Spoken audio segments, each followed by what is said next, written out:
प्रिय भैया बहनों, आज हम सभी कक्षा सप्तम नागरिक शास्त्र के अंतर्गत चौथे पाठ जिसका अध्ययन हम पूर्व में करते आ रहे हैं, जिसका नाम है लड़के और लड़कियों के रूप में बड़ा होना। इसी के तीसरे भाग की चर्चा आज हम करेंगे, जिसका नाम है 1960 के दशक में मध्य प्रदेश में पुरुष के रूप में बड़ा होना। 1960 के दशक के मध्य में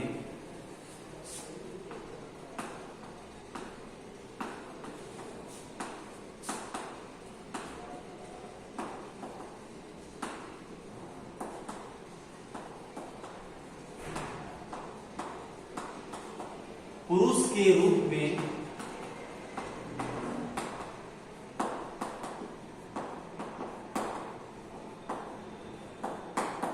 बड़ा होना, हम इसके विषय में चर्चा करेंगे। आज ये जो पूरा टॉपिक है इसके विषय में चर्चा करेंगे। यह जो आलेख आपको दिया गया है आपकी किताब में, 1960 में मध्य प्रदेश के एक छोटे से शहर में रहने और स्कूल जाने के वर्णन से लिया गया है।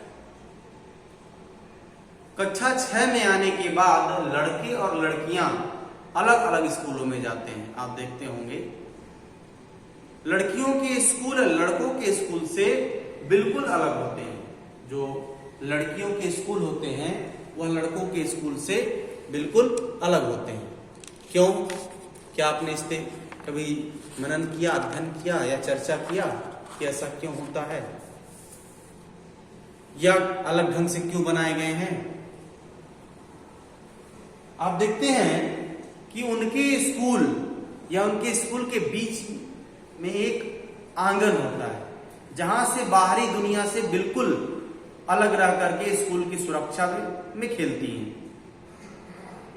लड़कों के स्कूल में ऐसा कोई आंगन नहीं होता है, बल्कि उनके खेलने का मैदान बस एक बड़ा सा खुला स्थान होता है जो स्कूल से लगा हुआ होता है। हर शाम स्कूल के बाद लड़के सैकड़ों लड़कियां की भीड़ में इसको सकरी गलियों से जाते हुए देखते हैं। हम सड़कों पर जाती हुई लड़कियां बड़ी गंभीर दिखती हैं। यह बात लड़कों से अलग होती है, जो सड़कों को अनेक कामों के लिए उपयोग करते हैं, जैसे यूं ही खड़े खड़े खाली समय बिताने के लिए, दौड़ने और खेलने के लिए, साइकिल चलाने के लिए या कर्तव्यों को आजमाने के लिए। आप देखते होंगे कई प्रकार की गतिविधियां करते हैं।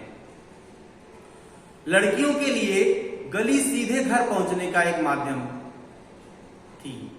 जो 1960 के दशक की बात है, जो गली थी वो क्या थी कि केवल घर तक, उनको बाहरी गतिविधियों या बाहरी दुनिया से कोई लेना देना नहीं था।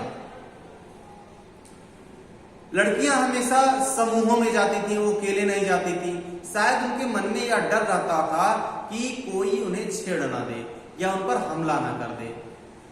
ऊपर के जो हम उदाहरण देखे हैं, जो उदाहरण हम पढ़े हैं, इन उदाहरणों को पढ़ने के बाद लगता है कि बड़े होने के भी कई तरीके हैं। प्राय हम सोचते हैं कि बड़े बच्चे एक ही तरीके से बड़े होते हैं। ऐसा इसलिए क्योंकि हम अपने अनुभवों से ही सबसे ज्यादा परिचित होते हैं। यदि हम अपने परिवार के बुजुर्गों से की बात करें या उनसे बात करें तो पाएंगे कि उनका बचपन शायद हमारे बचपन से बहुत भिन्न था। यह क्यों? हम यह भी अनुभव करते हैं कि समाज लड़के और लड़कियों में अंतर स्पष्ट करता है। यह बहुत कम आयु से ही शुरू हो जाता है। उदाहरण के लिए जैसे आपको बताएं, उन्हें खेलने के लिए भिन्न भिन्न खिलौने दिए जाते हैं। लड़कों को प्राय खेलने के लिए कारें दी जाती हैं, लड़कियों को गुड़िया दी जाती है। दोनों ही खिलौने खेलने में बड़े आनंददायक हो सकते हैं, फिर भी लड़कियों को गुड़िया और लड़कों को कार ही क्यों दी जाती है? क्या आपने इस पर विचार किया? खिलौने बच्चों को यह बताने का माध्यम बन जाते हैं कि जब ये बड़े होकर स्त्री और पुरुष बनेंगे तो उनका भविष्य अलग अलग होगा। अगर हम विचार करें तो यह प्राय अंतर या प्राय प्रतिदिन छोटी छोटी बातों में वो बना करके रखा जाता है हमारे सामने। लड़कियों को कैसे कपड़े पहनने चाहिए, लड़के पार्क में कौन से खेल खेलें, लड़कियों को धीमी आवाज में बात करनी चाहिए, क्यों करनी चाहिए, या लड़कों को रौब से ये सब बच्चों को ये बताने के तरीके हैं, जबकि वे बड़े होकर स्त्री और पुरुष बनेंगे। मतलब लड़कियां गंभीर होकर के बात करें, लड़के रौब से बात करें। तो ये क्या होंगे, वो जब स्त्री और पुरुष बनेंगे तो उनकी विशिष्ट भूमिकाएं होंगी और बाद में जीवन में इसका प्रभाव हमारे अध्ययन के विषयों में व्यवसाय के चुनाव पर भी पड़ता है। आप देखते होंगे कई ऐसे आपको उदाहरण मिल जाएंगे।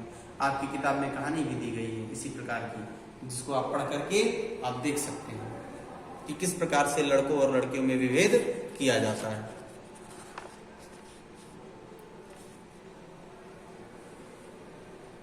इसी प्रकार से हम देखते हैं कि अधिकांश भाग या अधिकांश भागों में